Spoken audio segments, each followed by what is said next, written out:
Okay, magandang gabi Pilipinas. Good evening fellow Filipinos. Good morning and good afternoon to our audience from the other parts of the world who are with us for tonight's session. Once again, welcome to the IGP's 625th Free International Webinar. And thank you so much for joining with us for this wonderful session. Once again, I am your host. I am Rian Junpi calling from Aklan, Philippines, and I will be in charge for this tonight's activity. I am a senior high school mathematics teacher of Batan Academy National School in the Department of Education, Division of Aklan, Philippines, and it is a great honor and privilege to be in the IGP as one of its webinar hosts, and of course, to be one of the 1,000 active members around the globe.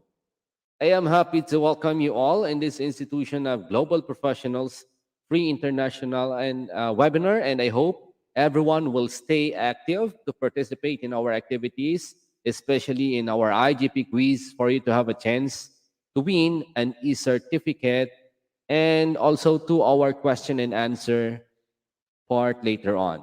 And before we continue, I would like to request all our dear participants to like and comment while our webinar is going on.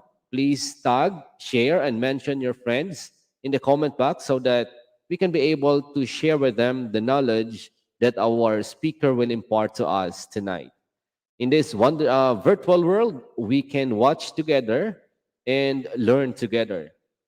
The events and activities that IGP provide to us, dear participants, are proofs that pandemic does not just bring challenges and difficulties in life, but also it offers a lot of opportunities for us to learn and grow professionally. For the new members, let me give some backgrounds about IGP. IGP stands for Institute of Global Professionals, and it is an ISO certified education institute and a certified trainings and webinars that is reflected in the e-certificate that each participant will receive after attending every session. It is recognized internationally and globally accredited to more than 100 countries. IGP is a leading online skill development institute with thousands of learners worldwide. IGP serves the world communities by providing holistic social work and education to help build a world with a strong foundation of education and life skills. IGP gives opportunities accessible for every knowledge seeker to gain mastery of skills, to develop personality, to become more goal oriented, and to strengthen confidence in facing any circumstances in life, and to enhance skills by inviting great speakers and professionals from other parts of the world. The organization believes that skills development is not only gained through a formal education. So, IGP offers free international virtual training and consultation to young professionals who are willing to learn, improve, and embrace changes. IGP organizes webinars, trainings, both offline and online courses with the best and highly trained speakers and coaches from all corners of the world to create the best learning platform for all of us, dear participants. And before we continue, again, please share, tag, comment, and mention your friends in the comment box and encourage them to join us in this social learning platform of professionals. So if you are tuning in to our YouTube and Facebook live streaming, you can mention all your friends, as many as you can. Such simple act serves as your support to our organization.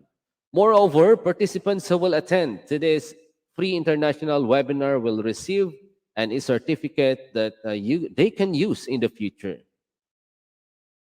And tonight we are presenting the 625th webinar with the title Online Classroom Teaching Strategies and Outcomes. And we have our speaker for tonight from India who will give us more ideas and insights regarding the topic. Meanwhile, dear participants, you can take down your questions and queries about her lecture, and later on, we will have our question and answer part where you can address it to our speaker for tonight. Okay, so let us now start our discussion. Let me introduce to you our speaker for tonight. She is a research scholar from Sri Mata Vishnu Devi University, India. She has international publications, and her area of interest include narratology, linguistics, regional literature, and folklore studies.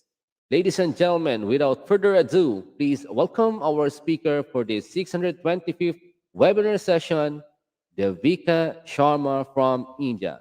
Take it away, ma'am. The virtual screen is yours. Thank you so much, sir. I'll be taking over now. So,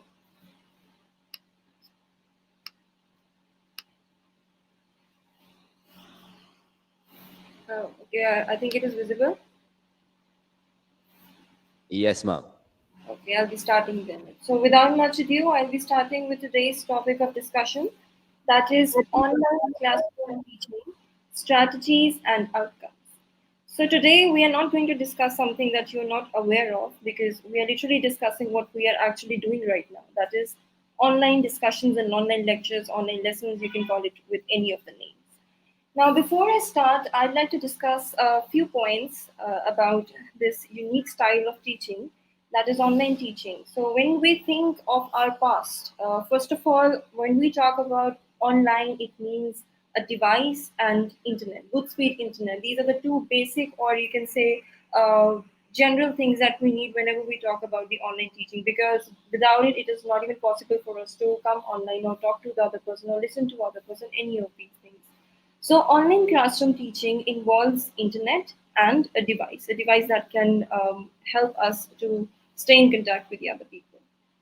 Now, this is not a new thing. Like devices are not something new, and internet has also been here for quite long period of time. But what was the usage of these two things? When we talk about it, first of all, if you think about having a mobile phone in the previous times, it is not like we are having mobile phones today. Only we had it some years ago as well. So, what was the purpose of it? It was like you can say talking to your relatives, staying in contact with your family, friends, using it for business purposes, emailing, messaging, texting, calling. This was the sole purpose of the cell phones.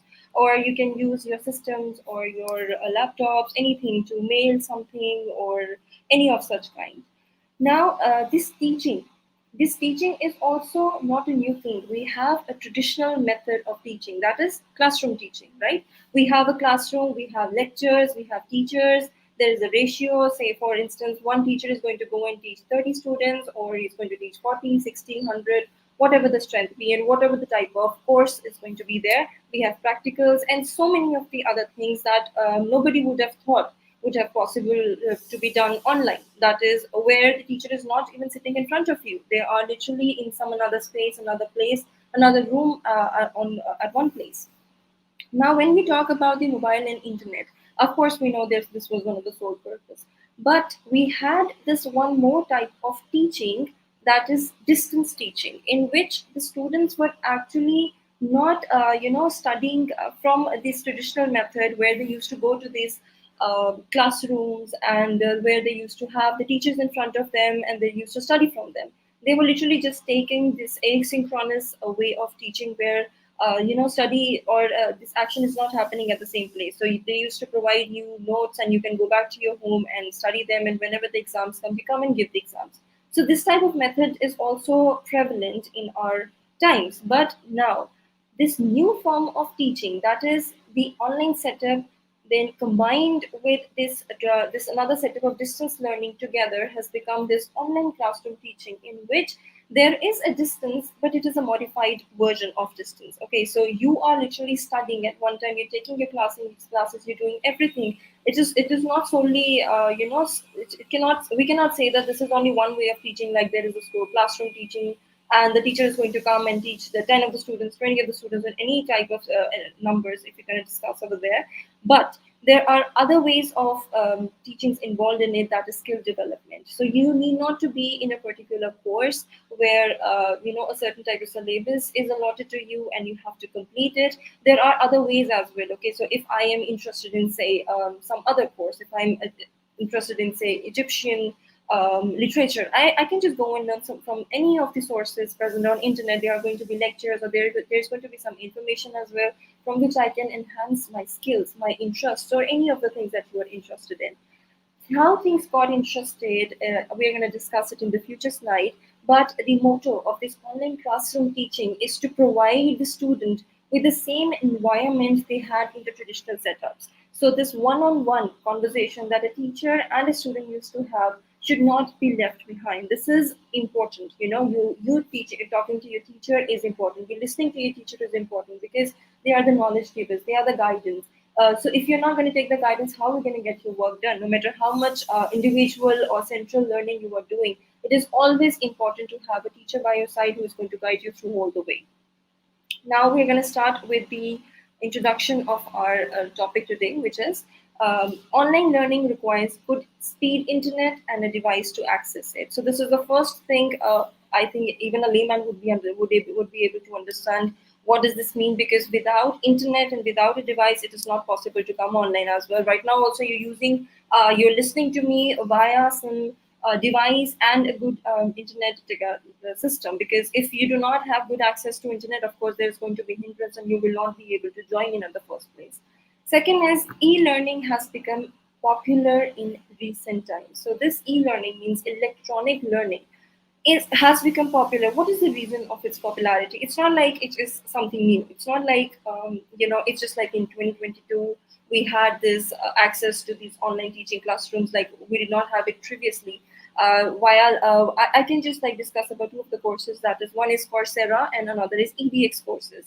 They were actually developed in 2012, back in 2012, by the elite universities like MIT and Harvard University. So it's not like these courses were not present, but the issue was that nobody was taking it seriously, right? Why? Because everybody was relying on this traditional method in which you can take the confidence. Yeah, I am going to a school, I'm going to a university, I'm going to college, I'm going to get certification for it, and it is going to be valid. So you can say not much of the people were interested in them. First thing is the reliability, because they're already taking these offline classes. Another you can say is that not much popularity, not much of the people were interested in it, and not much of the people knew about it. So awareness was also not there. So one thing that triggered this online teaching and left the civilization with no option was the pandemic. Okay, so coronavirus literally brought the people back to their roots, and they just made them sit at home. And then what are you supposed to do? You cannot go to the classes, you cannot talk to people, the teacher cannot enter the classes, nothing can happen, right? Everybody is this COVID is not a matter of discussion today, so I won't be briefing you much about it. But all of us are aware of the fact that pandemic just stuck the people back at their homes. Now 1.2 billion, globally 1.2 billion students were literally sitting at home, left with no option but to use these screens that they had.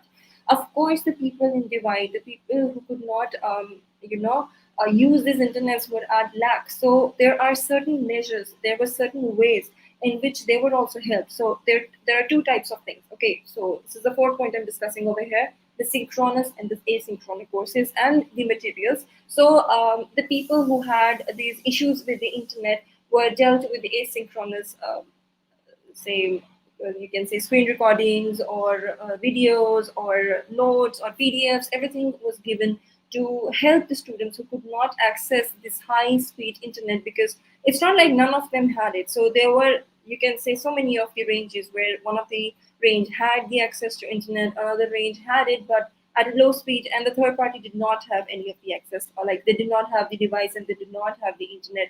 So the governments of the countries literally helped all of them, and the teachers and the professors and the lecturers worked so hard so that they can reach out to all these children, so that they can be helped and they can be taught and be given the basic necessity and the right of a human, that is to be educated. So another point is virtual classroom allows live interaction between teacher and student. Now, this live interaction is important. Like you cannot rely on anything unless and until somebody is coming and teaching you. Okay, the person has to be there. Who is teaching me? I can hand over this PPT. Say, for instance, I have prepared this PowerPoint for you to, look at, so that I can interact with you. Now I can be absent from the screen. I am not even available over here, and I'm going to give you these all these points and like send you this material and you have to study it on your own. Like you do not even know what it just happened. Like what is that? What does the first point mean? What does the second point mean? These are the notes that I prepared. Of course, you do not know what does it mean. So you need a person who could just tell you what it is. And by the end of the session, we will be having a question and answer session as well. So you need that feedback as well. If that is not available to you, then teaching just becomes absurd. Okay, so it is just not, you're not even interested into it anymore.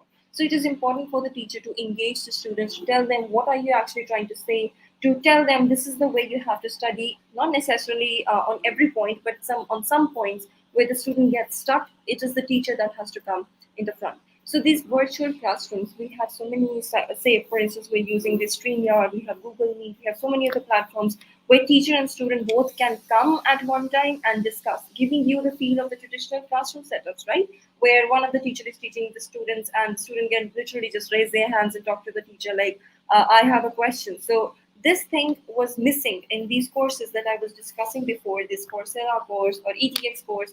We were not having these live interactions. Of course, people were not so much interested into it. These are just the asynchronous courses, of course, of much importance. Of course, they're giving us so much of the knowledge. Now it is being realized when you are literally going back and looking how this material was already present. See, there is also the thing with the new generations. They've been using internet like anything. Like they had the cell phones in their hands, they get up in the morning and they're going to use the cell phone, right? So internet is not just stuck to the education. They're using social media accounts and various windows opens in front of them. Like get up in the morning and they see somebody has posted something that they're going to do in their you say life at one point of time or in the daily lifestyle. What are they trying to do? So this is just like opening a window to them. Education through online is doing the same. So one teacher sitting at one place can literally reach out to a student who literally lives on some another in some other country. Like this is not possible if you talk about the location and the physicality of this situation. You cannot just go and fly off to each and every country in such a short period of time unless and until you're using the internet. So these virtual classrooms actually give you the access to talk to those teachers, and the teachers can talk to their students. So if the teacher wants a feedback, right? I want to see if my students are able to understand it or no. The teacher can always tell them to unmute and to put on their screens and what have you understood. So there is a constant feedback and lecture kind of situation out here, which really helps the student to learn about the whatever lecture is being given to them. Then digital platforms can equip hundreds of learners at one time. So again, the physical situation that I was talking about, of course, you cannot fly to any number of countries. At the same time, you cannot, give one lecture to more than, say, 100 students. How much? I'm just taking this hypothetical situation where 100 students are sitting in a class. You cannot exceed that number, right? Of course, how many students are going to put in one classroom? You cannot include the whole of the state at one time, not the whole community. Or you can say you cannot include students from, say, if you're teaching in a school, right? You cannot ask first and second and third class student to come and sit in one class. Of course, it is not possible. You need the bifurcation. This bifurcation, these binaries, these boundaries are literally broken with the help of the internet. So, say if somebody wants to learn something about somebody else's subject, a history person wants to learn about politics, they can always go through the online courses. They can learn about it, of course. These digital platforms allows you to go in contact with so many of the people, and of course, this is the thing. When you are sitting in a classroom of full of 100 students, you are a learner. Okay, you imagine yourself to be sitting at the end of the classroom. So is it possible so many of the times the students do not even raise up their hands, they do not even bother to speak because it's too far, it's just not in their area to like scream out their lungs. But when it comes to online teaching, it's just like you just have to put that bummer on, like I want to speak something, you can put your mic on, and the teacher can literally give you the same amount of attention that the first row students gets. So you all are sitting at the first row, and you have the equal attention, you have the equal audibility, you have everything equal when it comes to the online teaching because it is one-on-one teaching. You can say nobody is sitting around you; it's just you and the teacher at one point of time. So maximum kind of you can say knowledge can be grasped when it comes to the online teaching. Again, it provides flexibility in choosing where and when to study. So the flexibility is the key. I am not saying the flexibility means that you go and literally lay on your bed and like sleep by the time the lecture is going on. Many of the students do that. It's not something that we should be discussing over here, but this is the truth. We should not be like running away from the fact that this happens. But flexibility over here means your area of comfort. Okay, so if you do not, you want to turn your AC on, you want to turn your AC off because it is hot, you want to go and sit in a veranda because that is where you feel like studying, or this is for the synchronous study. Okay, at one point of time when this online video conferencing or lecture is going on, so that is the time when you have to go and sit on the places where you are staying alone and you there is nobody interfering with your space, and you have this whole focus area where you can actually one-on-one listen to the teacher and ask questions and do whatever you want when it comes to the learning. So this is the type of flexibility you get. And when as well, when mostly 90% it comes when there is asynchronous study involved. Say for instance, you have been provided with the notes, with the screen recordings, with say YouTube videos, lectures being given to you, assignments. So this thing happened with the distance learning, right? So the notes were handed over to the students, and they were supposed to learn them uh, by the end of the semester. So whenever they were supposed to come and give the exams, they used to study as per their choice, as per their pace, as whenever they were comfortable. They used to study it and then come up for the exam. The same kind of thing comes with online teaching, but in a modified way, in a better way, because it is just not like study in isolation. In a case, say, like, you are never going to see the face of the teacher, say you are going to see the face of this teacher, and you are going to get material to study, which you can study whenever you want. If you have a set of you say lectures, okay, so you are having this course where the videos are uploaded. This is the asynchronous course. Videos are already uploaded. It is interactive in nature because, of course, you're looking at the teacher who's giving you the lecture. So you are going to go back. You feel like studying not in the morning. This 9 to 5 culture that we have, the rigorous tasks that the traditional classrooms follow. Say, for instance, schools we have 9 to 2, or colleges we move to 9 to 5, or universities 9 to 5. So you do not want to follow this system, or you are not in the state of mind to study in the morning, or you want to start too early. You want to start at 7 a.m. You can sit and start at 7 a.m. You want to start at 10 a.m. You can sit and start at 10 a.m. So you're not bound to any restrictions. It is your life, your pace, your mind. Use it the way you want. So this is the type of flexibility you get when you come to the online teaching, because you're not losing anything. It's just when you want to fit yourself into that space where you can study. So learners can opt for online courses to enhance their skills. So I've been discussing this time and again that it is just not stuck to one course. Like when we go to our colleges or universities, you're doing this one traditional course. Okay, say for instance you're doing masters in English. Okay, so you have subjects related to English, you have history to English literature.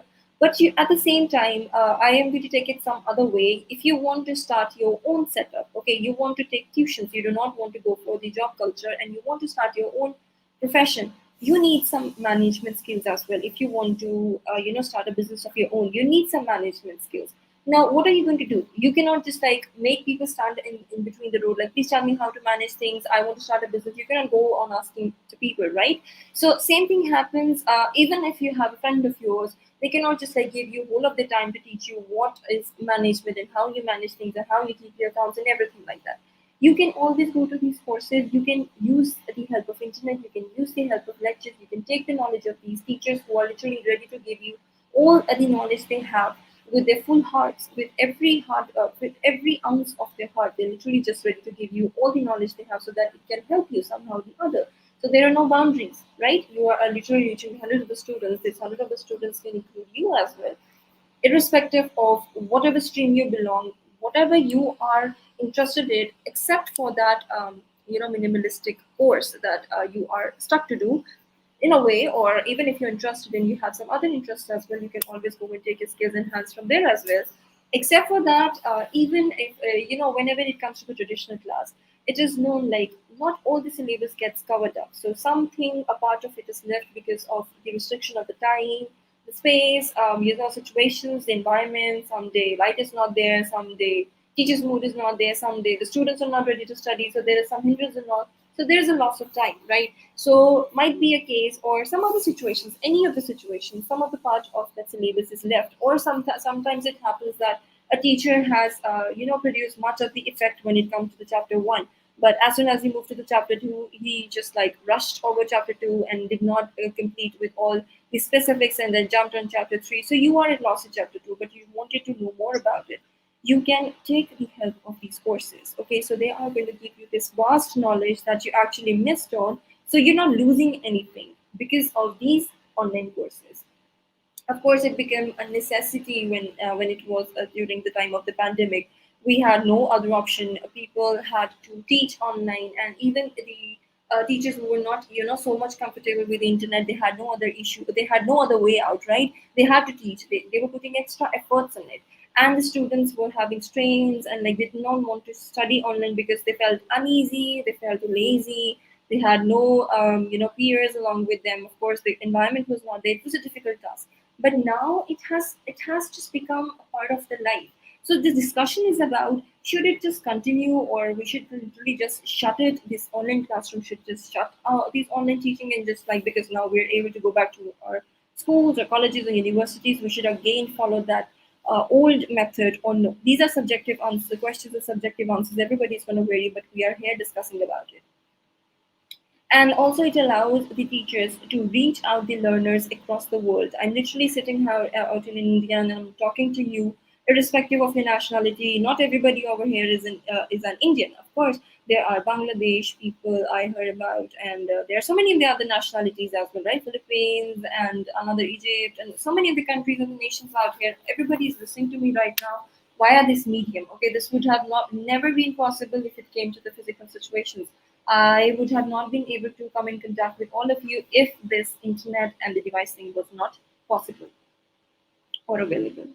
So now we're moving towards the next topic, that is the online effective teaching. Whenever we talk about teaching, it has to be effective. This is the term that you must have been coming across whenever it comes to learning and teaching. It has to be effective. It has to put some emphasis on the learner. You have to bring out an outcome. It is only possible when it is effective. So first thing is, it is challenging when it comes to online, because you are literally not in possession of anything. You just have your own screen and your own voice and your own internet. That is all. You cannot, do anything when it comes to the children. They are literally sitting in another place. You do not know where they are sitting right now. You can command them. You have to engage them. That is the only way when it comes to the online teaching. You cannot like literally shun them, or tell them for anything, that you're disobeying me, or you're doing this, you're doing that.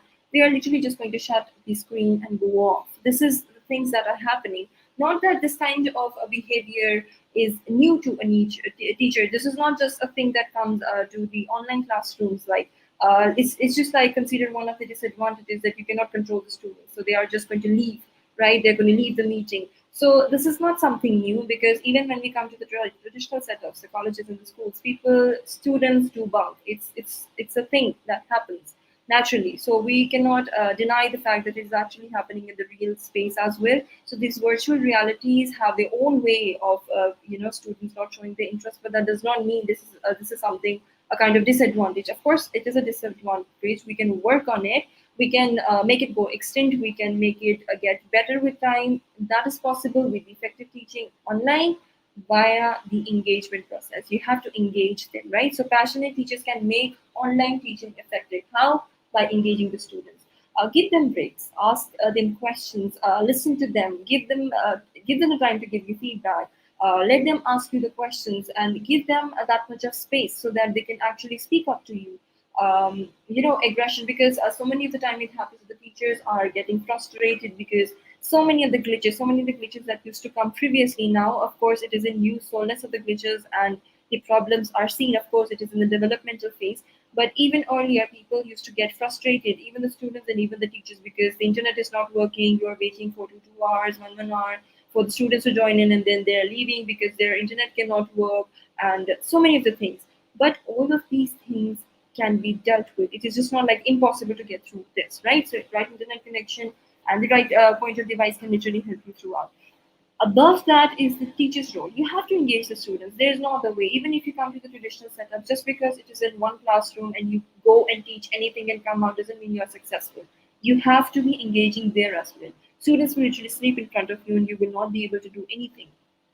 Same is the case with the online teaching, right? So students can put on off their screens and they can just lay on their beds and sleep. So how are you going to manage these things? There comes the effective teaching. You as a teacher, what can you do? How passionate about are you about teaching? How good are you at it? Okay, so a teacher can always put some quizzes in between, some assignments, some engaging sessions. You can add videos, audios. See, images are really important. Unless and until you're not putting images or something graphical in it, the students are going to lose interest because it is all text, all text. It's boredom. It's just like a no sign for them. Add some things that can just entice them, that can make them feel okay, there is something to see, there is something to listen to. You can add a little bit of excerpts, you can add some so you say online clips for them, so they can feel like freshened up. Okay, fine, something is happening, okay, some movement is happening already, everything is static. It becomes the sole job of the teacher to engage them in a way that they do not feel bored, or they do not feel like losing it, or like leaving the meat and everything. Again, effective teaching helps the teacher to literally spread their knowledge through the online mediums. Okay, so their subject matter earlier, what was happening? Again, this traditional classroom that I was talking about, you're literally going in one classroom and you're teaching, you're engaging the student, you're giving everything to them. You are an amazing teacher, you're giving so much of the knowledge, but it is just like stuck in that one room. In that 1 hour, you went, you put your heart out, you like said everything, you gave everything to them, and when you came out, it just like flew. How much they have retained? Of course, you're teaching the 20 students, say hypothetically 20 students in the class. You just gave everything to them. You have prepared them so well. They performed well. Of course, a small amount of people are also going to do so much for this world globally, but you can spread the same knowledge, the same excitement, the same engagement across the world. It is not supposed to be stuck in just one room where only 20 students are present. This is the thing that is only possible when online teaching is involved. When you get this medium, you're literally in front of the hundreds and thousands of people who can be benefit across. Okay, so you're benefiting them at the same time. You are just like you benefited the 20 students.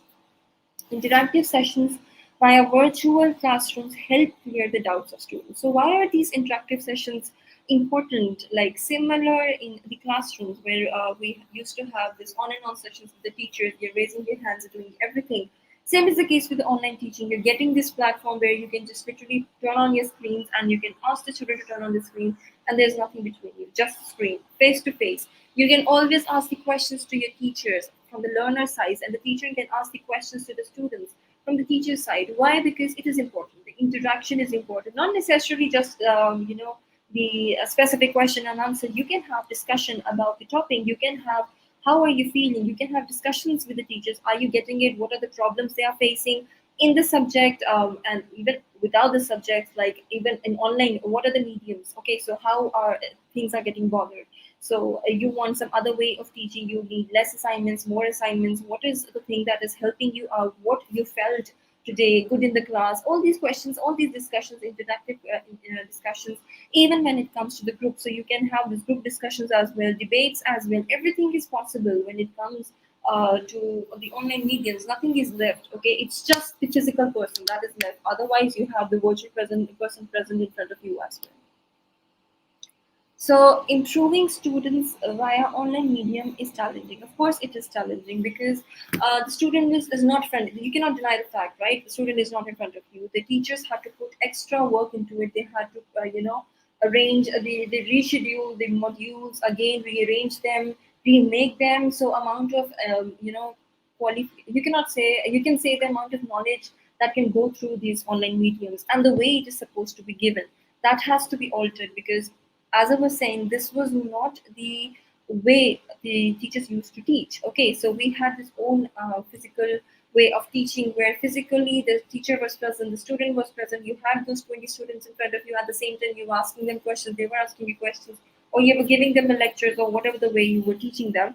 But when it came to online, it's just like a blank screen in front of you. You're like talking to yourself. This is can also be considered as a big shock to the teachers as well, because you're literally talking to yourself. Right now, also, I'm literally looking at the camera and like using my PPT, and I do not know who am I teaching. Of course, the students are absent, but they are present virtually. So it's Also in the mental setup, like they took the time, teachers took the time to understand, okay, fine, this is also possible, this is also a way to teach. Of course you're teaching mentally. Now the teachers are getting prepared that we cannot, it is not a bad thing, right? We were earlier, we were like dealing with 20 students, now we're dealing with thousands of students.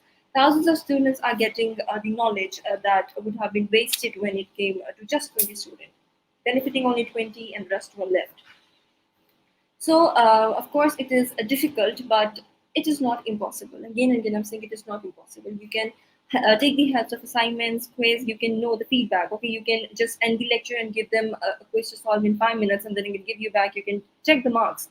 If they are scoring well, that means they were listening or they do not have any issue. If they did not score any, well, that means there was some issue. Except for that, if the student was not aware, if the student was not, up in the class, if they were like having these leisure timings or something, you can come to know from that feedback, right? So you can always take the help of the feedback to come to know if the student is involved in it or not. So you can help the students using both synchronous and asynchronous mediums. So synchronous, of course, means that is happening at the same time, and asynchronous is that is not happening at the same time. So your emails, your PDFs, your video recordings, screen recordings, lectures that are recorded, all comes under the category of asynchronous that can be given to the students, and where both the students and the teacher is not supposed to be present at the same time. But if you come to the synchronous studies, like what is happening right now is synchronous, because I'm teaching over here, you're sitting over there, I'm talking, we're discussing, and I am giving the lesson over here at this present moment. Once this video will be recorded, of course, it will become asynchronous. Now, what happens is that why synchronous and asynchronous both are important is one, synchronous means interactive sessions. The credibility of being present, of seeing the person that is saying something or to whom the things are being said, using message boxes or emote icons, so many things are present to make you feel like, yeah, it is lively, people are there. Asynchronous, why? Because it happens a lot of times, like it can happen like some of the students were not able to attend the class, say, or some of the students, the internet was not working, so you can always use a screen recording and send it to them, so that nothing is lost, the knowledge is not lost, so there is no loss from either of the sides, okay? Except for that, extra notes. Okay, so you gave a lecture about something, and then now you have to give the original proof of what you were actually teaching. You can hand over the PDFs, you can email it to them, or you can suggest them some books or something, or give them the assignments to write or to read. Any of the other activities that are going to be given in a setup where that has not to happen at the same time comes under the asynchronous. So these two, the amalgamation of synchronous and asynchronous, can really engage and benefit the students at the same time. Now, students can also participate in subject related quizzes, like the same thing that I was saying, that you just need to sit in one place and you just need to give the quizzes to the students that they can solve and give you the feedback about. Teachers can make a positive impact on students irrespective of their nationality, just like we're having right now. It's across the nationality, okay? So you have so many of the teachers that you look up to that do not belong to your nation, and it is not possible, say, in today's time, or like at the present time, it is not possible for you to fly off to that country and study from the teacher or about that course. You can use the help of the online medium. Also, the instructors gets allowed to reach out to students using emails and messages. So these asynchronous ways. So this interactive way does not stick only to the interactive sections online. You can also take the help of the messages and the portals that we have. We have these classrooms built on online setups. You can upload the status. You can inform them something about them. You can give them assignments. You can always stay in contact with them using these portals as well, and you can send them emails, so you can have this direct connection with them even when they're not present with you in the same place. And the development of the students, the most important thing is to see how the students are developing, because that is the role of the effective teacher that I discussed at the very first spot. You need to know if it is benefiting them or no. So how is that going to happen? With the help of the assignments, the feedback that I was discussing, be it synchronous as feedback, like you're sitting in the class and you're giving them some quiz to solve and give it to you. That can help. Also, you can give them materials to read and write, give them assignments like, okay, you have to do this, and after this you have to do these questions. These things can actually help you understand where do your students stand at the point of time. And same is the case with the learners as well. You can also come to know like where do you actually stand when the rest of the students are working and you're also working, and if you're not getting something, you have the direct access now. You can text them, message them, upload them in the classrooms, or you can ask your teacher one-on-one whenever the interactive session is happening. So these are some of the benefits that comes with the e-learning. So it is cost effective, of course. It is time effective. Lots of time is being saved. So time is not just like a 20 minutes lecture is finishing in 20 minutes, so the time is saved. You were in a classroom and the teacher took 30 minutes, so your time got lost. This is not what it means. Time effective is that if you look it from other way as well, when you go to some institution, you literally get up for that, right? You are investing so much of time to reach there. Say you have to take a bus to go there, and when you come back, you are tired. Say, for instance, physically you are tired because you were in this on and off journey and you took classes in between. Mentally, also, you're exhausted, your body has lost it. But when it comes to online teaching, you can take your rests, you can get your food intake, and you can stay healthy. You can focus on your health as well. You can focus on other aspects as well, like you can sit with your family and you can study as well. So the students who are literally studying outside their states or countries so that they can get better education, they can actually study at home now. This changes a lot of things for them and as well as the family, and as well as for the growth of the students in many of the ways. Okay, so e-learning is anywhere and anytime, the things that we already discussed. So these are some of the things that I would like to at least read. So students, up to date content they get career advancement, personalized learning experience. Then employees, non-stop upskilling, immediate application of knowledge, borderless knowledge sharing. Enterprises, marketing strategies, scalability, lower employee turnover rates, increased revenue. Teachers, better teacher-student relationships being a point of reference. Workload reduction, flexibility, school children choosing the future career with ease, gamification, education for every child, motivation, startups, lower cost, development speed up, building effective customer acquisition strategies. So this is all the these are all the benefits of e-learnings. You can see how many branches it has just flown itself into. Like you cannot even count them. There are so many of the others as well, so many of the other ways that it can benefit a person in the day-to-day life. Now, these are some of the methods of online teaching. First is online presentation. Something that I'm doing right now is the online presentation. You can make these PPTs you can just fill with the graphical images. You can use videos, you can use audios to engage your students. Okay, so online presentations help you to jot your notes down. So whenever you are talking, so right now I have jotted these points down that I need to discuss with you right now, and then the students can be elaborated with it, right? Also, it helps a learner to keep in touch with whatever is happening in front of them. So when it comes to online presentations, you are at least have a rough draft in front of you. You have a map in front of you. Okay, this is what we are talking about. So you're not missing out on things. I'm not talking something just in air and like sitting in front of you and talking about things that you cannot even see, right? So I'm giving you these points, these bullets from where you can make sense of what we are actually discussing at this point of time. Then comes the pre-recorded lectures. This is another method of teaching where the lectures are recorded. This can even include the screen recordings of the synchronous lectures, and this can even include the lectures solely made for asynchronous purposes only, which includes courses in India. Also, these MOOC courses, right?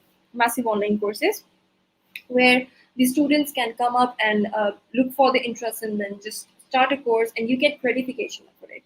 You get credited for certification and credited for your courses now. So this is a new kind of motivation for the students, because earlier these were not so popular, so less of the students were enrolling in these courses, except for the few who actually knew about it, and most of the students did not even know, because the sole purpose was to go to an institution, get a degree, and come out and go for the job or go for another degree such. Now it is like enhancement of the skill. Okay, so you are doing a degree, you can gain more knowledge about that course. Just like I said, that everything cannot be taught in the class, but everything can be found online, right? Many of the things you need to improve yourself, to enhance your skills, to enhance your knowledge. Your wisdom is supposed to be enlarged day by day. It cannot just like sit at one place and you're like, okay, I attended the class and everything is done. No, You need to increase yourself with the development of the countries and the nations and the youth and the minds that are literally standing beside you or behind you or with you. So these lectures are important when it comes to the courses. Live online classes helps the interaction, and it is very important for the teacher to engage with the students. So even if you're taking the help of the asynchronous methods, you are supposed to go and have a synchronity with your students. You need to go and see what they are doing. Are they actually understanding? Listen from them. Okay, let them talk. And same is the case for the learners as well. You have the opportunity to go and discuss your doubts with your teachers. Live chatting and discussion includes the same, because you are having, what are you doing in the online class, and you're not just listening to the lectures. You're also supposed to go and chat and discuss of, say anything, like even if this was one of the other discourse that came with the online teaching. Students are not able to grow, like they cannot speak anymore. Why? Because they're literally sitting in front of the box and they are just listening to the teacher speak. So this is decreasing their morale. They're no more confident people. But this is all a myth, right? When it comes to the live sessions, you can actually voice yourself out. You can have your debates, you can have sessions, you can have competitions where mentally now you know that thousands of people are literally just looking at you. It's just not like you alone. Of course, when you see through your eyes, nobody's visible, but mentally you know there are thousands of people out there. So for them, perform for them, explore yourself, make yourself confident enough, discuss, do not stop yourself, because even for the introverts, it's one of the best things, because nobody's in front of you. Just even if you want to shut your mind out that nobody's listening or looking at me, you can do that as well. You can speak out. Okay, so this is no more a problem for the introverts to speak, because nobody is actually present there. Just a one-on-one conversation with your teacher without thinking of being judged. Most of the people think like way. Many of the students do not want to speak up because they think I am wrong, I cannot speak the right way. Students will laugh at me. Nobody's there to laugh at you anymore. You can literally just put on your mic and ask the question and then just mute it. Nobody is going to judge you. Nobody's going to laugh at you. Nobody is going to literally there in front of you to say anything to you. So it has literally helped a lot of students to come up with the doubts as well, to clear them from the teacher at the same point of time. Then we have online quizzes, so as to check the knowledge of the students where they have reached. We have flipped classes. I have this one more slide with an image of what flipped classes, just to show you visually. But I'll be briefing it over here as well. Flipped classes, whatever you were doing till today, like whenever you go to a traditional class, you might or you might not read the book and just go and sit in the class, and the teacher is going to come and give you the lecture, and after that you can go back and like study or give the exam according to that. But when it comes to the flipped classroom, the student already has read what is going to be discussed in the class. Okay, so you are already doing that stuff, you're reading it, you're understanding the concepts, and then you're coming in the class, you're applying it, and your teacher is guiding you if you are using this thing properly or no. So this is a medium that has been very popular in the online classrooms, because the asynchronous ways of teaching, of course, the lectures or the notes are already provided to the students. They're supposed to go through them, listen to the lectures, and then come to the class and then have a discussion about it. And further, they can apply it in the other various ways as well. So that is like enhancing your mind ability at some another level. Then is uploading study material. These online portals that I was discussing, you can use them to upload the PDFs of your notes or the other materials that you want your students to go through. All these asynchronous, materials are important to enhance the knowledge of your students at the same time. So you can use the statuses, the places, or the emails, or anything where you can put this material and send it to your students.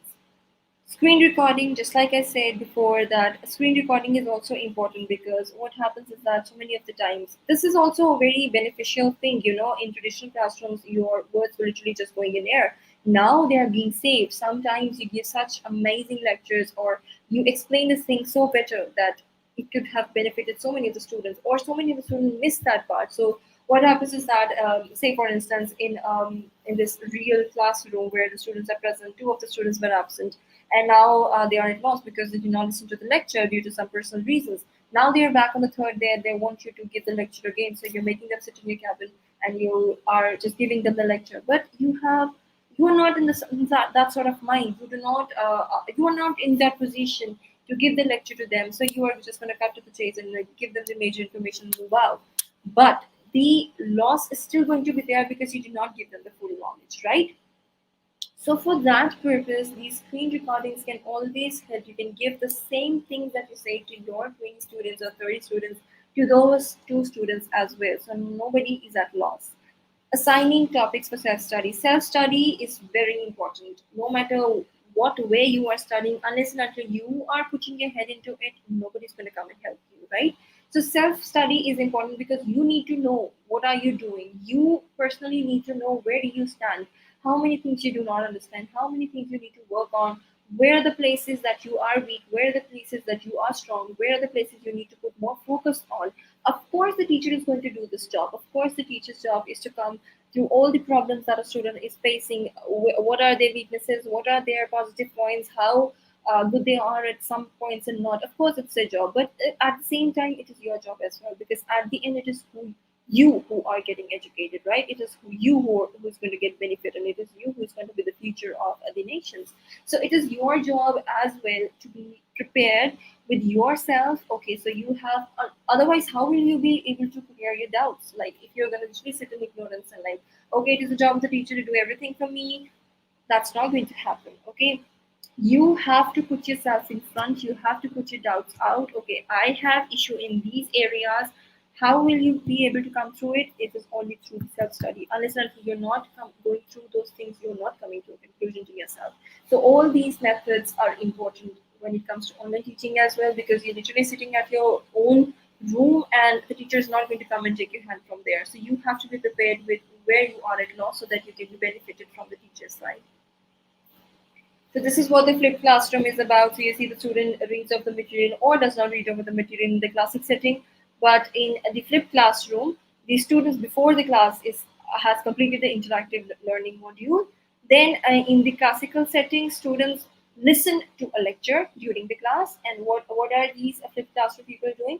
Students practice applying key concepts because they have already listened to what they are supposed to do. Okay, and then the student is trying to do their homework and they are using to understand and extend the learning in more complex tasks. So they have just enhanced the way of learning through these online setups. We are using this flipped class in online teaching like anything. So these are some of the strategies when it comes to online teaching. Of course, there are methods and how to use them. Okay.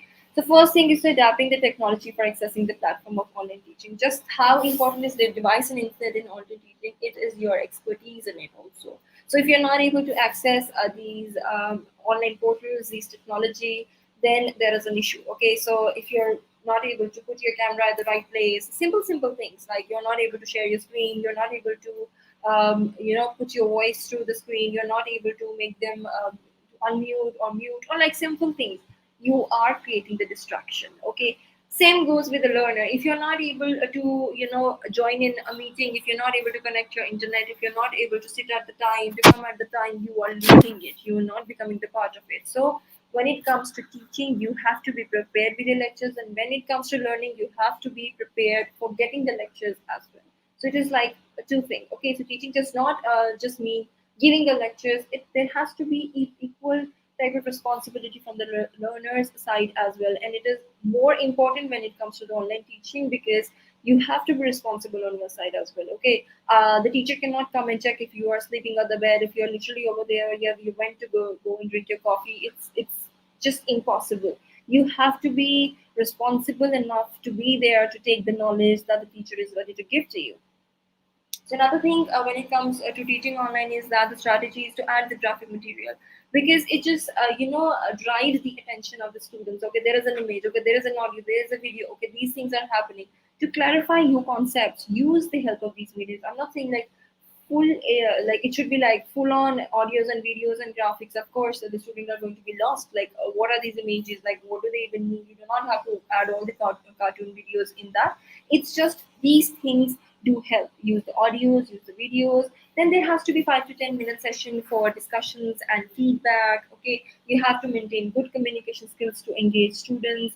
Then provide screen recording students who have missed out the sessions, and add fun exercises with the course to avoid boredom. Ask questions to check if every learner is following the instructions, and these things are important, right? 5 to 10 minute sessions for discussion and feedback. Also give them breaks in between. Start with take them give them 5 minute session to settle down, to add in. Okay, then give them the space so that they can join in with ease and then start the lecture. And if you are having, because there is no time constraint, you can make them sit like literally for 2 hours. Give them time in between. Give them a 15 minutes break so they can just go and do their work and come back and sit to the online screen again. You have to be having these communication skills as well. And recordings, of course, I've said it a thousand times now, pre-recordings, these recordings of your screens are very important because it's literally going to help the people who have just not been able to attend the lecture. And fun exercises, it does not has to be rigorous like only the question and answers that was taught in the lectures. Give them fun questions, like ask them some questions that are related to a topic, but make it in a fun way. That is the job of the teacher, to engage the students. Ask the questions to check if learners are following. So literally just make them put their mics on so they are on mute, they're on off the videos. Just tell them to come into the screen and tell them what are they thinking, what are they doing, what have they come across, how much do you think that it has benefited them. Ask them questions, make them feel and be a part of the lecture. Plan before you start the lecture and prepare for the alternatives of the technical errors. So it is possible that a glitch might happen or a technical error might happen and your screen goes off. Okay, your system goes off. Say, for instance, lose the battery or some other technical error and you were not able to complete your lecture. Of course, it is a disadvantage, but be prepared for it. Okay, so either one of the cases that you previously informed that if something like that happens, we will be rescheduling it and this will be the time.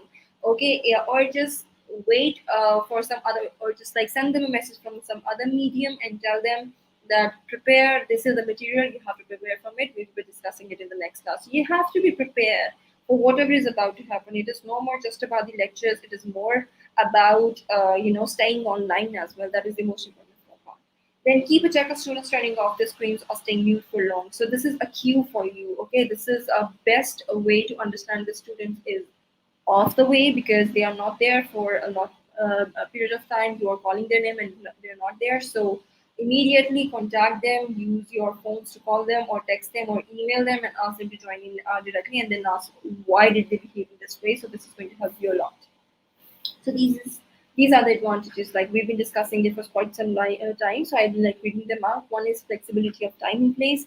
The time and place, you can decide where you want to study and when you want to study. Reduced financial cost because so many of the knowledge on the internet. If you want to get these from the institutions, of course, they're going to ask you to pay, and you are getting free lectures and you're getting certificates for so many of the free lectures across the world.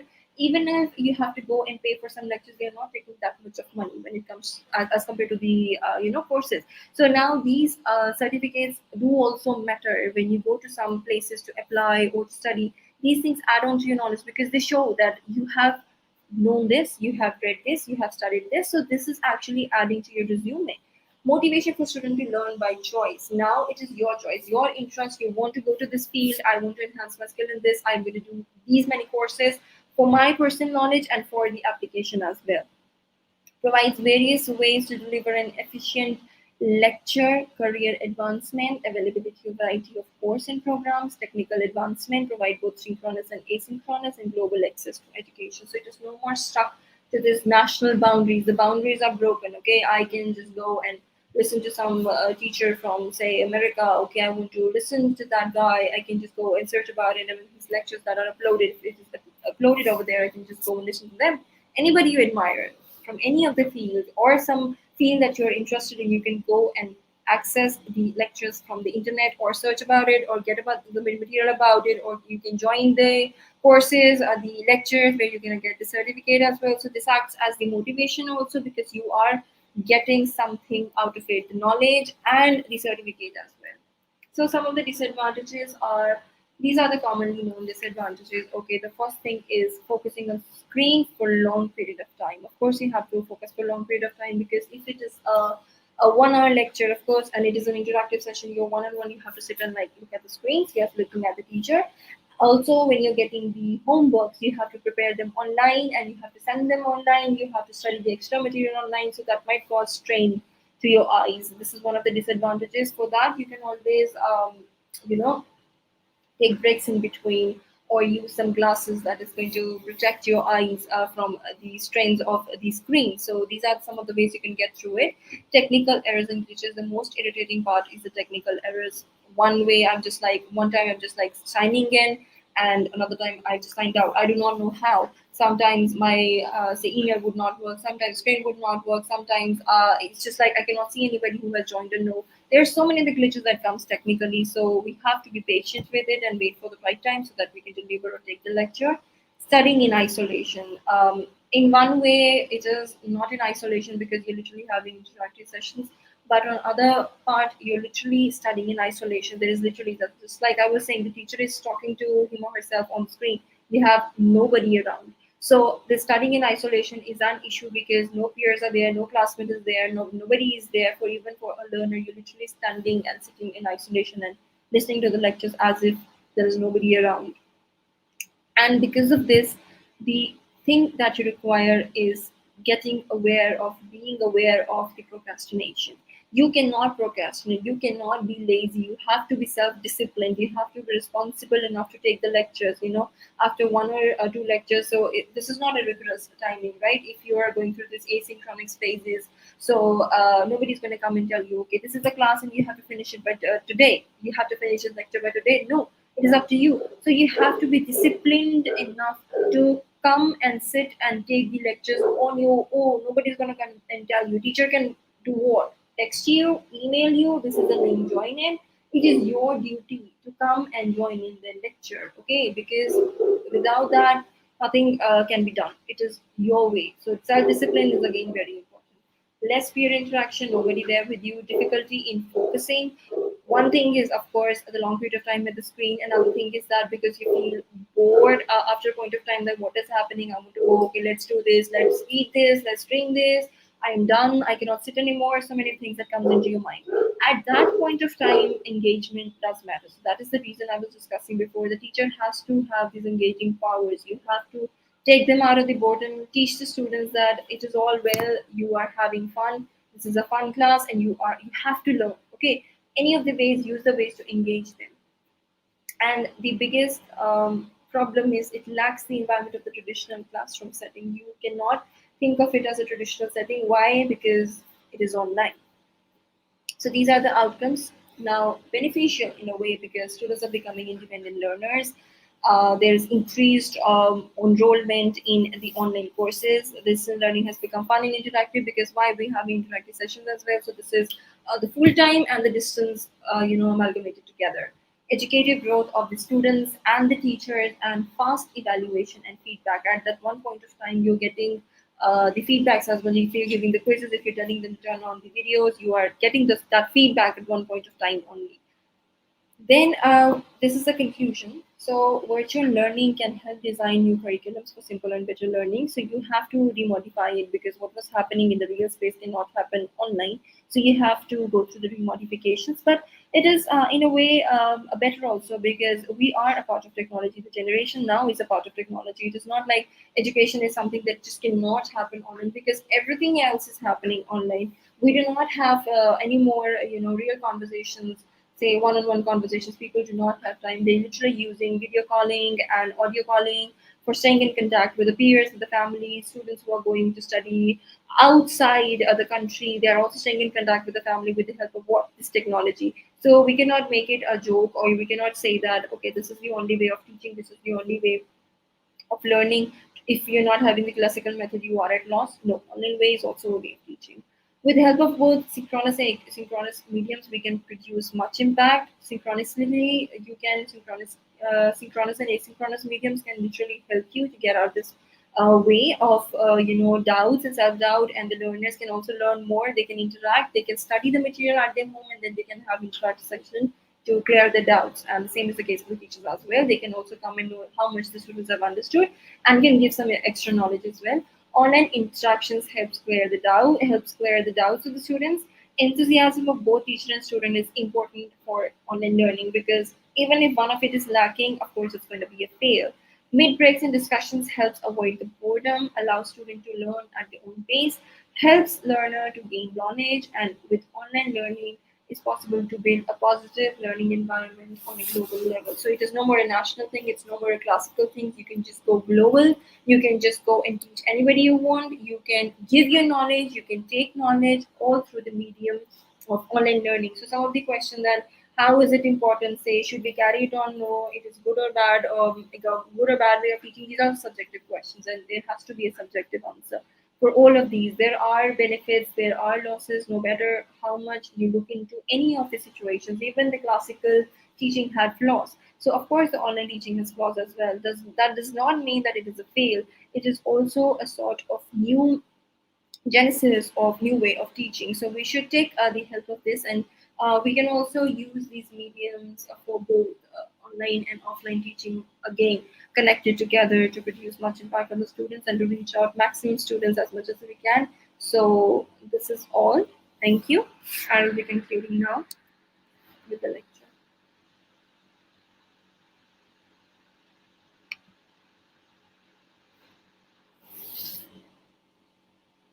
Your mic is mute. Okay, so online education is a procedure of gaining skills and knowledge through electronic devices like computers, mobiles, laptops, etc., and using the internet. Online education makes it possible for tutors, mentors, and teachers to reach all the students more flexibly and teach them the relevant skills more efficiently. Online education is a flexible instructional delivery system that encompasses any kind of learning that takes place via internet. Online learning gives educators an opportunity to reach students who may not be able to enroll in a traditional classroom course and supports students who need to work in their own schedule at their own pace. And there is no doubt to say that these days, online education is becoming more popular among students. And there are many people who prefer to learn due to its simple accessibility and flexibility to learning at their own pace. Online education has become a viable and exciting method for instructional delivery in the global business society that runs on a 24/7 schedule because it provides students with great flexibility.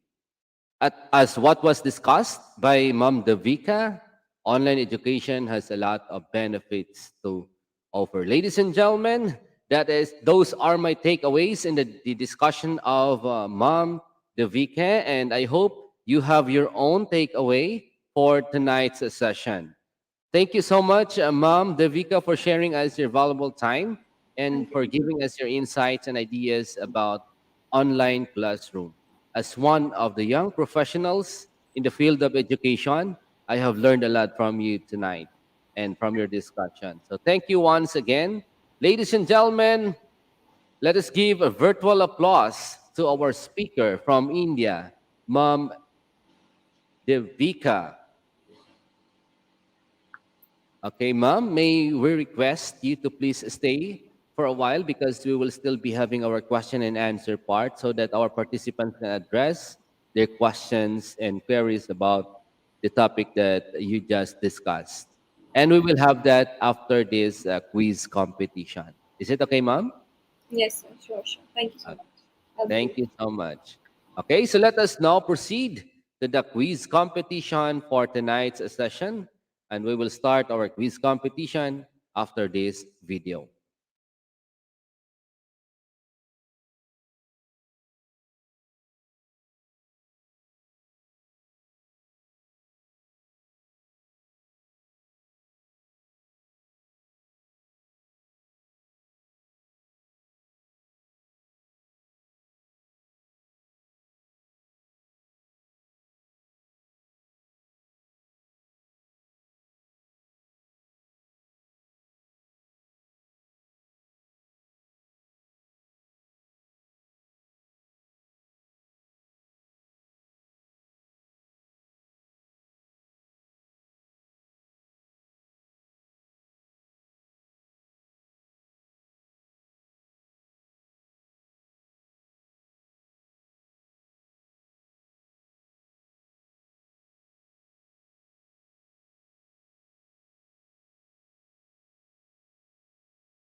Okay, so welcome back to our program. And again, we are encouraging everyone to join our quiz competition. The link for the quiz is posted on the comment section, and you may use the code to join.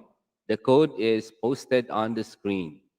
That is all caps IGP quiz.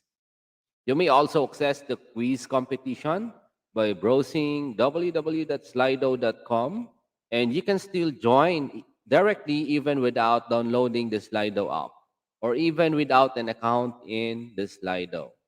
But for your convenience, it is better that you download the Slido app so that you can easily access future quiz competitions of IGP. IGP will give an e-certificate to each participant who belongs to the top 10 list.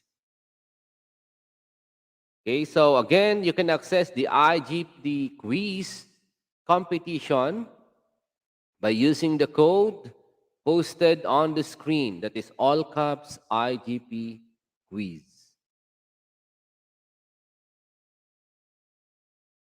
Okay, so for the meantime, while waiting for the other participants to join to our link for the quiz competition, let me read to you the names of our participants who are already in the quiz competition link. So we have Ma'am Enelita Kitor Villanueva, Zeri Ann R. De Leon, Quindiniana January Cindy.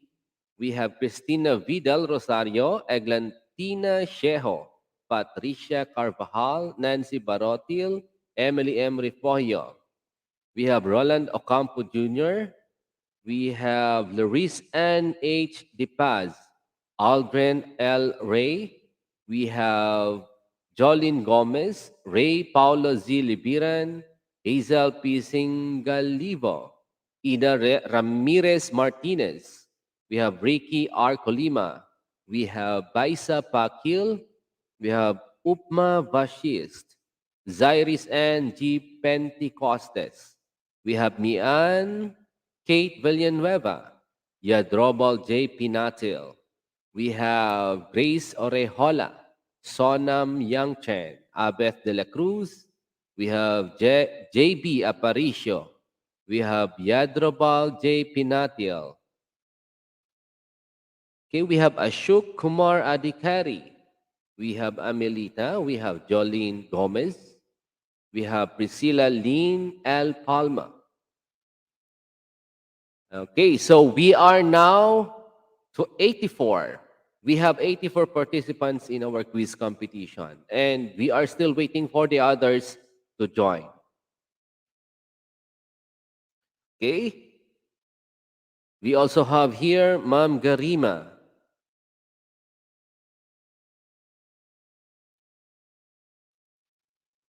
We also have Nancy Barotil,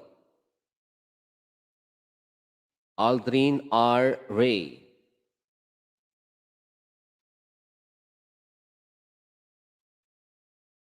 We have Marchan Rose M. Fernandez, Cheryl Ara Placido, Lubel A. Ganaden, Jorian Nakwa Cabusas, Ryan Lepasana Pakibo, Crystal Joy de la Cruz, Cheryl Ann L. Infante, Cheryl Ara Placido. Okay? So we are now having 94 participants.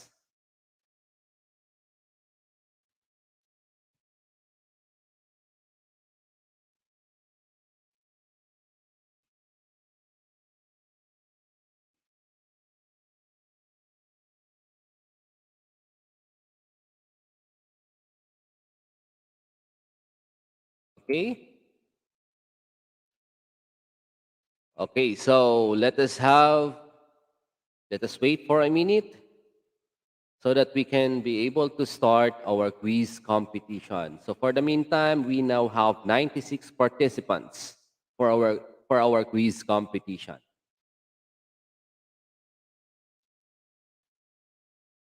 Okay, so I think everyone is prepared, and let us now start our quiz competition.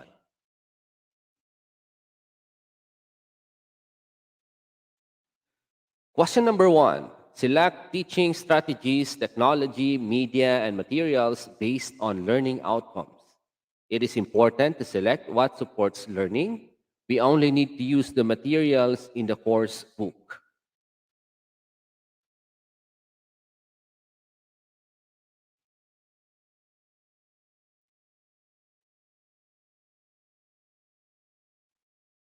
Okay, and we have the correct answer, which is on the first option. And 100% of our participants who responded on the first question got the correct answer. Okay, on the leaderboard, we have number one, Cherilyn Callejo Yamaguchi. Number two, LMA D. Ondoy. Number three, Garima Sharma. Number four, Sonam Young Chen. And number five, Cheryl Ann L. Infante. With a 1 second differential. Number two question. Which of the following is classroom strategies to think about when planning exams? Describing goals in terms of what the students will do, what your curricular strengths are as a teacher.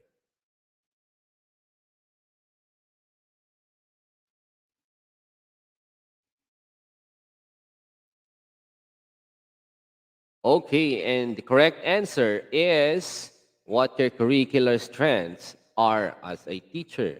And only 46% of our dear participants got the correct answer.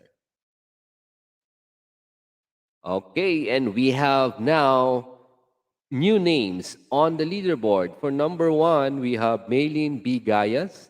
Number two, we have Monyowa Tabiso France. Number three, we have Cheryl Ann L. Infante. Number four, we have Jan Kenneth C. Goyal. And number five, we have Jeneline Borja Mandawe. Let's proceed to question number three. Which are the main strategies used in effective teaching? Learner centered strategies or test centered strategies?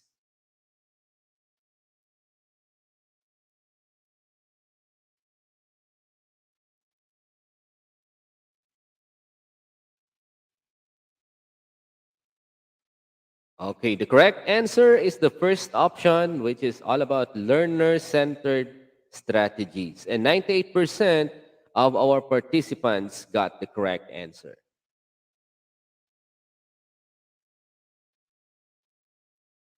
We have still on the first spot, we have Maylin B. Gayas. Number two, we have Cheryl Ann L. Infante, followed by Manuwa Tabiso Friends, John Kenneth C. Goyal, and Jeneline Borja Mandawe. And let's proceed to the next question. The primary consideration to select the most appropriate teaching strategies is that they will give the highest class average in tests, meet the diverse needs of the students.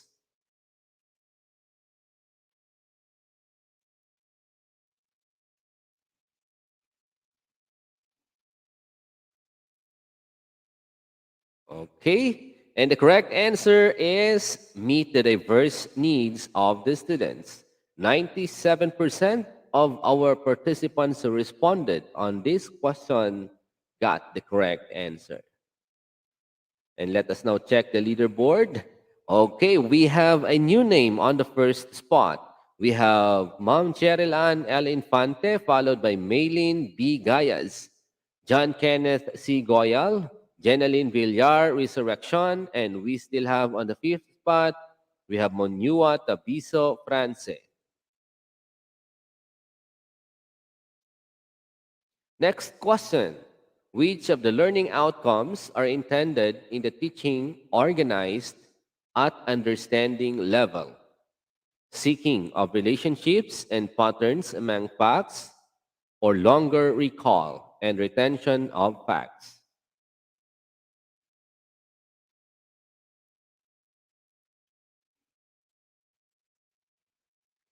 Okay, the correct answer is the first option, seeking of relationships and patterns among facts. And 74% of our participants who responded on this question got the correct answer. Okay, on the leaderboard, we still have Cheryl Ann L. Infante on the first spot, followed by LMA D. Ondoy. On the third spot, we have Jigme Dorje. In the fourth spot, we have Jenaline Villar Resurrection. And on the fifth spot, we have Bea Marie B. Paso.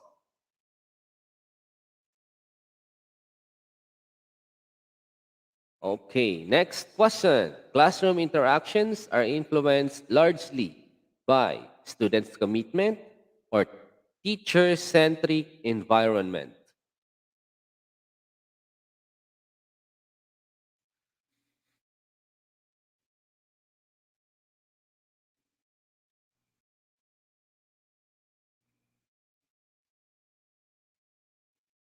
Okay, the correct answer is students' commitment. And 69% of our participants who responded on this question got the correct answer. Let us check the leaderboard.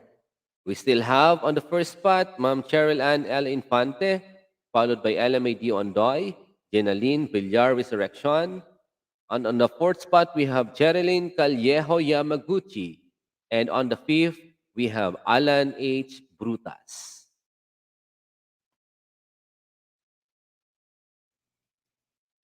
Next question. What is not a conception of teaching? Acquisition, interface.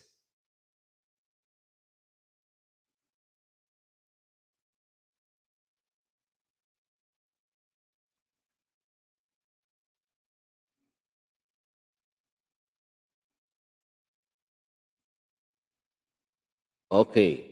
The correct answer is interface. 69% of our participants who responded on this question got the correct answer. Let's check the leaderboard. On the first spot, we still have Cheryl Ann L. Infante, followed by LMA D. Ondoy, Jenaline Villar Resurrection, John Kenneth C. Goyal, and we have a new name for the fifth spot. We have Sheila Farida Yu Salapantan. Next question. Learning outcomes refer to engagement and motivation, cultural skill.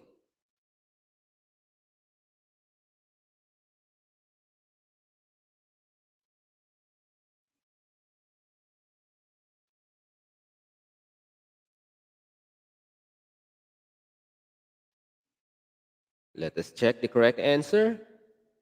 Engagement and motivation. And 97% of our participants who responded on this question got the correct answer. Let's check the leaderboard.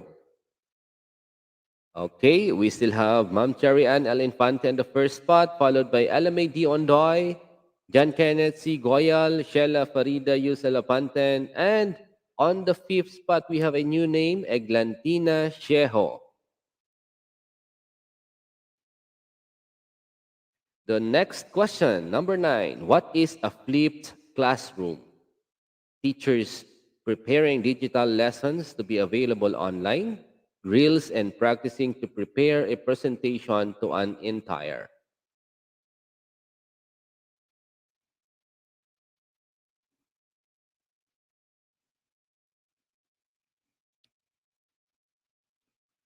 Okay, the correct answer is the first option. Teachers preparing digital lessons to be available online. And 74% of our participants who responded on this question got the correct answer. Okay, let's check the leaderboard. We still have Ma'am Cherry Ann L. Infante, followed by LMAD Ondoy, John Kenneth C. Goyal, Sheila Farida Yusalapanten, and Eglantina Sheho for the fifth spot. Last question. In a digital classroom, teachers should disregard previous pedagogical based studies and learning, be open to facilitation of learning instead of the dispensing of knowledge.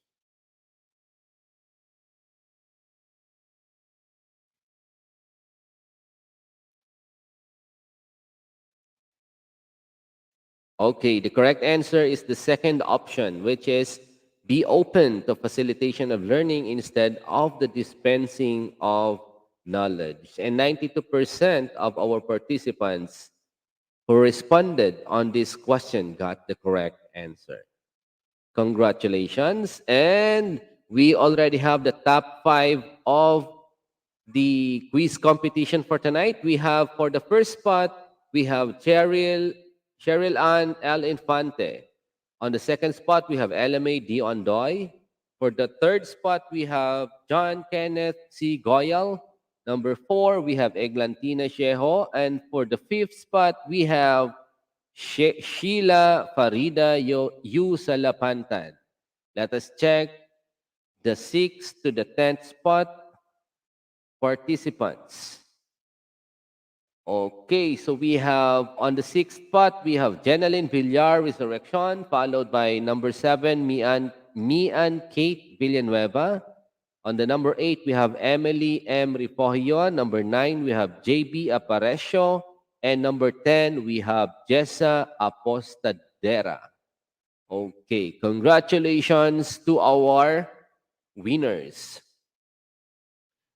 Okay, so by the way, you can your certificate or your quiz certificate will be posted in the IGP official page. So you can search for our Facebook page and look for the latest post. And by then you can be able to download your e-certificate. Once again, congratulations and thank you also to all participants who joined. And for the non-winners, just keep joining to our IGP quiz in every webinar session. We have a lot of webinars coming, so there's a lot of chances also for you to win in our quiz competition. Okay, so for this at this juncture, let us come to the question and answer part of our webinar. And if you have any questions or queries in mind, please do not hesitate to type your question in the live comment section. And we will start the question and answer part after this video.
Welcome back, Ma'am Devika Sharma.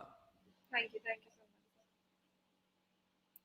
much. Okay, for to our dear participants, you can now type your questions on our live comment section so that our technical group will be able to post it in our screen. And for sure, our speaker for tonight, Ma'am Devika, is willing and ready to answer your questions.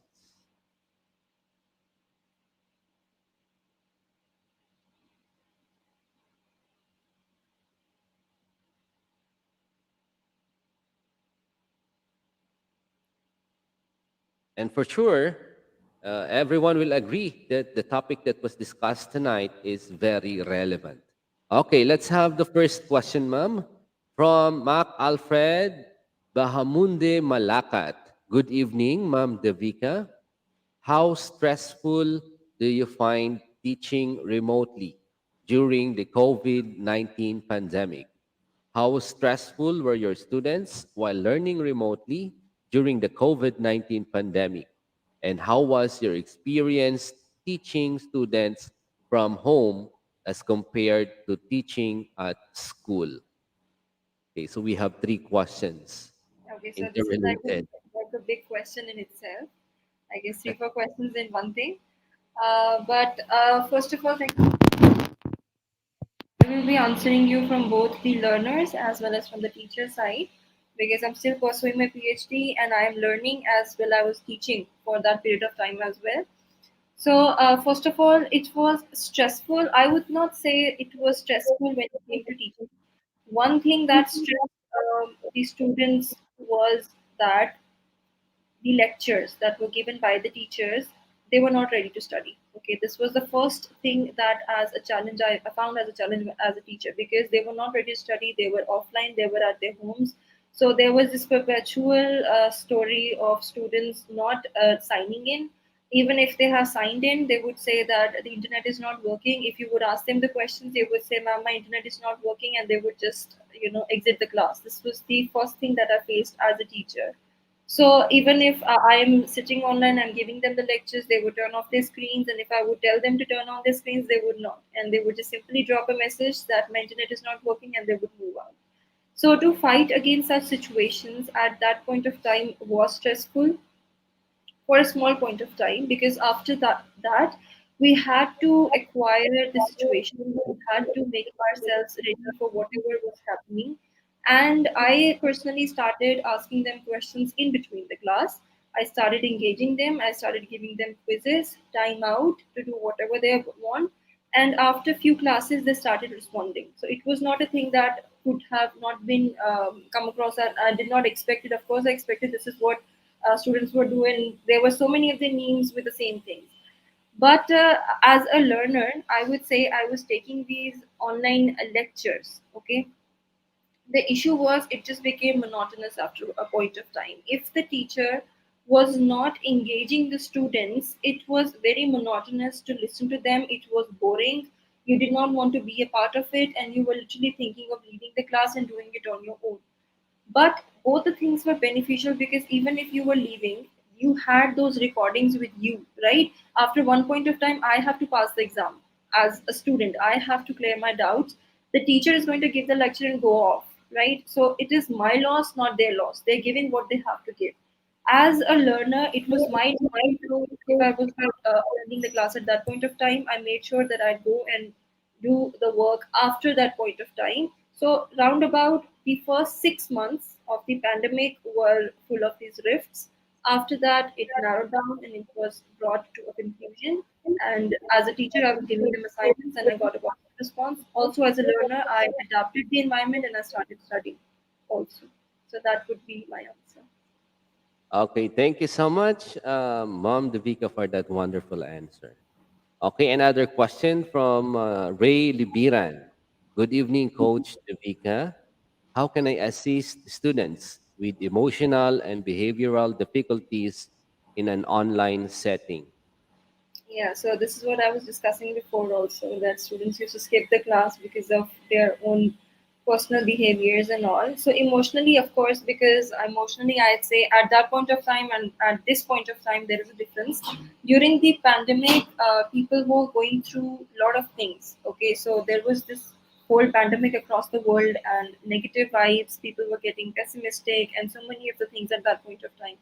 Right now, when pandemic is almost gone, people are getting back to their normal lives. It is different. Okay, so what is gone, I don't think there is a need to discuss about it because at that point of time, people just dealt with the situation. Right now, if you find there a student who has some behavioral problems, like they are not attending the class or they do not want to attend the class or they are born procrastinators, you can always talk to them. Use these interactive sessions as a medium to have a conversation with all these students who do not want to be a part of the class. Ask them what is the issue. And if they are not ready to talk in front of the rest of the class, have interactive sessions with those few students who are not ready to study or that one or two student so that you can know the background concept of their issue. Unless and until you won't talk it out, you will never know what is happening because you cannot do telepathy sitting out at one point of the screen. So conversation is the only way, communication is the only way, and on the backtrack, you can always check their progress. You can check the feedbacks, whatever you are getting. So this is the way you can have this issue sorted. Okay, thank you so much, Ma'am Devika. Another question is from Cyrese and Pentecostes. Ma'am Devika, my question is, aside from the visual aid such as video, illustrations, etc., what instructional materials should we use to make students engage in online meetings? Instruction mediums is just not of course after, if you're going to eradicate these visuals from the online session, which is like almost impossible because you yourself is online at that point of time, so you are also visual for them only. Okay, so if you're going to remove all these audios and videos and illustrations from it, you have to talk it out, you have to ask questions to them, you have to give them quizzes, some assignments, some topic to discuss, some debates, some presentations to display, so that they can also speak in these classes, because this is not supposed to be a one-on conversation where only the lecture is being given to the students. It is in itself a learner-centered approach in which the learner is very important. So if you have to give instructions to the students, ask them questions, give them quizzes, and give them time to speak, have discussion sessions, and also have group discussions for that matter of time. Okay, thank you so much for that answer, Ma'am Devika. We have another question from Priscilla Palma. Good evening, Ma'am Devika. My question is, what do you prefer, the online mode of learning or the traditional mode of learning? Thank you so much. Okay, so my answer would be I would prefer both of them half and half. But if you would ask me one way, I think I will go more towards the online learning method. Why? Because traditional methods have become a bit restrictive. Once we have come across this online medium, it has become more clear to us that we are able to do more when it comes to online learning. Side by side, we are learning, side by side, we're doing our own stuff, side by side, we're getting the flexibility to learn at our own pace. That was not allowed in the traditional setups. There is like, physical exhaustion, of course, involved in it. And there is a lecture, teacher centered approaches that comes in the traditional. Of course, you get a kind of peer group procession that is being missing in the online mediums. But if you look from the educative perspective, you are getting more knowledge from the online mediums because you have the access to so many of the people, so many of the knowledge out there, which is not possible in the traditional settings. Okay, so also there is exploration involved because you are getting contact with the people that you would have never met in your entire life. You are having conversations with them, so you have to think in a different way. So not everybody is having, I was discussing it in the lecture as well, like we have to advance ourselves with the advancing of the society on whole. Nowadays, not everybody is having their peers sitting with them like we had in the previous times. Now people prefer having social accounts for that interaction. Same is the case with education. Even if you're not sitting with your peers, okay, that is a loss. I do. When it comes to the online setting, you can always have conversations with the peers out there. You can have group discussions. So you can feel like a student, your peers are there as well. Apart from that, the education is more beneficial when it comes to the online setups because you can gain more language and you can study at your own pace. Okay, thank you so much for that answer, Ma'am Devika. We have another question from Mary Joyce Matinao Clavel. Good evening, Ma'am Devika. How will you handle students with challenging attitudes and behavior in an online class? Challenging attitudes is like, we find challenging attitudes in the daily classrooms as well. Students are bunking the class, or they would prefer sleeping rather than sitting up in the class, or if you would ask them questions, they will decide to shut their mouth and not speak anything, frustrating the teacher. Of course, there are so many of the reasons that students do not want to speak. Maybe they are not in a favor of speaking in front of their co-mates, and they feel that I am going to get judged or I am going to say something wrong. These are the minimal things that happens in the head of the students.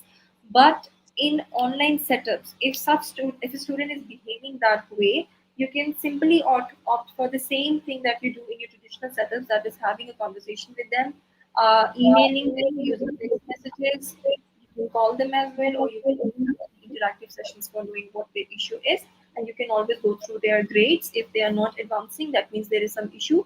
You can discuss this with their parents as well. So if the issue is too big that is not able to handle on your own, you can have a conversation with the parents as well. Okay. Thank you so much for that answer, Ma'am Devika. Another question is from Marco Aratea. Good evening, Ma'am Devika. What are your teaching strategies that you utilize personally to motivate students intrinsically to learn your lesson online? Okay, so my way of teaching includes my subject, that is English. So I have already this ability of engaging my students through the world of stories. So I try to make them understand the concepts by giving them, because you have to teach them how to write, how to speak, how to be a good speaker. So all these things comes under my category. And for that, I take the help of these tales that gives them a story to relate to, and I give them assignments and activities based on those stories. Either they have to read it, either they have to listen to a video or an audio, watch it, learn new words, write about them, give the sentences. So my strategy involves active engagement of the students, because without that, I don't think it is possible to make them understand what I'm trying to say. Thank you. Okay, thank you again. Another question is from Alexandria Sardanias Osorio. Good evening, ma'am. Did implementation of the different learning modalities have a positive impact on your career growth at the school? Of course, it has. It has helped me, cope up with the situations at that point of time with the pandemic, and even after that. Because even when the traditional setup started again, the classical way of teaching started again, we did not leave the online methods apart. We were giving them assignments. We were having some discussions with them. Even if the student was not able to attend the, lectures, you always had this medium of having discussions with them. They also found, the students also found a way to interact with the teacher apart from the classroom, be it any of the reasons they are not present, or they were not comfortable, or they went back home and they thought of discussing it with you. So they have got this access of reaching their teachers irrespective of their doubts and their issues. So it has, of course, helped me grow as a teacher and as a learner as well. Thank you. Okay, so once again, ladies and gentlemen, Mom Devika Sharma from India. Mom, thank you so much for being with us tonight, for sharing your valuable time, your insights, your ideas about online classroom teaching, the strategies, and the outcomes. We have learned a lot from you tonight. Thank you. Thank you so much for having me. It's always a pleasure. Thank you so much. Okay.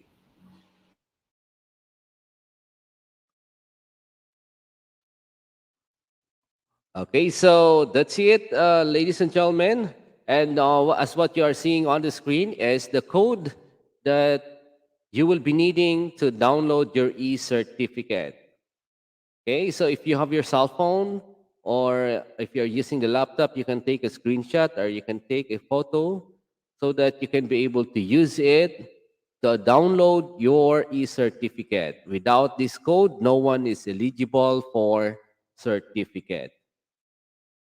Okay, and you can also download your e-certificate anytime you want. Okay, for as long as you you enrolled in our program and you have this code. Anytime you can claim your e-certificate. Okay, so another session is done, and I hope our dear participants have learned a lot from tonight's session.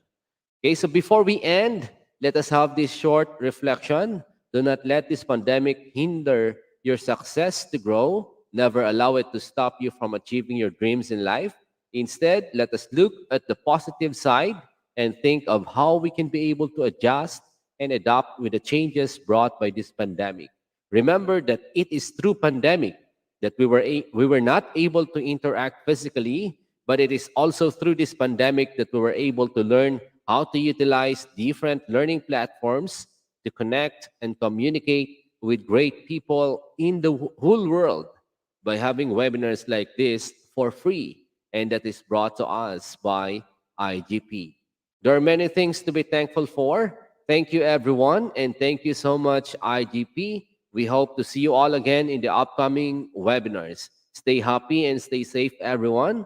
Once again, from Aklan, Philippines, I am your host, Mr. Rian Jun P. Qualing, signing off.